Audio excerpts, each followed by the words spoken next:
বেঁচে থাকতে হয়। আরে তুমি তো দেখছি দেবদাসের পার্বতীর মতো কথা বলছো। প্রেম সবার জীবনে আসে, তা না পেলে জীবনটা ব্যর্থ হবে।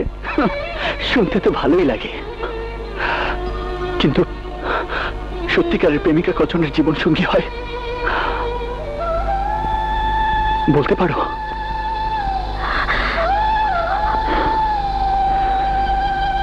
তুমিও তো তোমার বাবার মন রক্ষা করার জন্য বিয়ে করছো আকাশকে।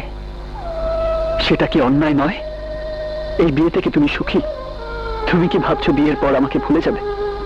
অতীতের সব কথা মুছে ফেলে আকাশকে নতুন করে ভালোবাসতে পারবে? এইসব কথার সময় আর নেই সাগর, অনেক দেরি হয়ে গেছে। আমি জানি, কিন্তু এই মন জানে না। এই মন তোমাকে বন্ধু বলে মেনে নিতে পারবে না, কারণ